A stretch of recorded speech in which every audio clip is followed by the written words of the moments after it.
Moralité, on voit ici que de jeunes enfants, surtout de jeunes filles, bien faits et gentils, font très mal d'écouter toutes sortes de gens, et que ce n'est pas chose étrange s'il en est, et tant que le loup mange.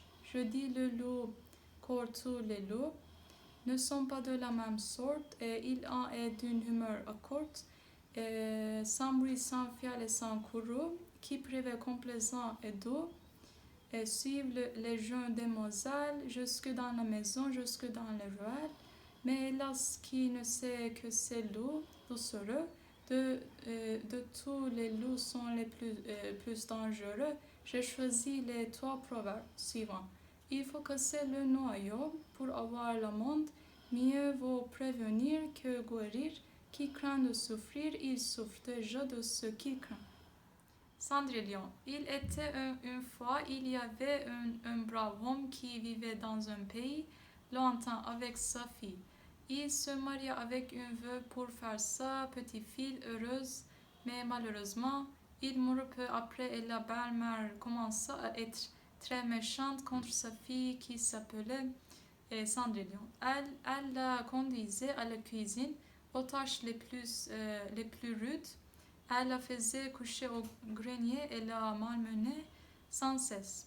Un jour, le roi dit à son majordome que c'était le temps pour son fils à se marier et il décida d'organiser une fête qui devait durer 3 jours. Cendrillon voulait aller au bal, mais sa belle-mère et ses demi-sœurs ne la permettaient pas.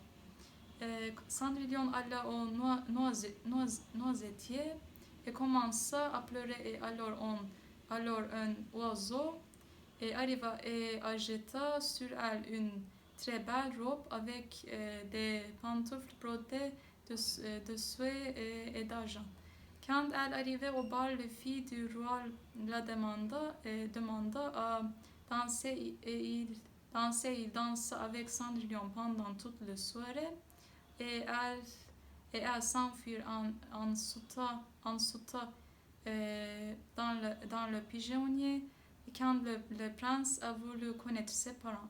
Le 3e jour, quand Cendrillon a voulu partir, le prince a voulu l'accompagner, et Cendrillon essaya d'échapper, mais le prince avait fait enduire de poids tout l'escalier. Elle dut laisser sa pantoufle gauche qui est engluée. Le prince trouva le pantoufle et a décidé de trouver Cendrillon et faisait essayer le soulier à toutes les jeunes filles du pays. Quand il fallut Cendrillon essayer la pantoufle, elle mit son pied dans la pantoufle qui alla comme un gant, et le prince et Cendrillon se marièrent et vivèrent heureux à jamais.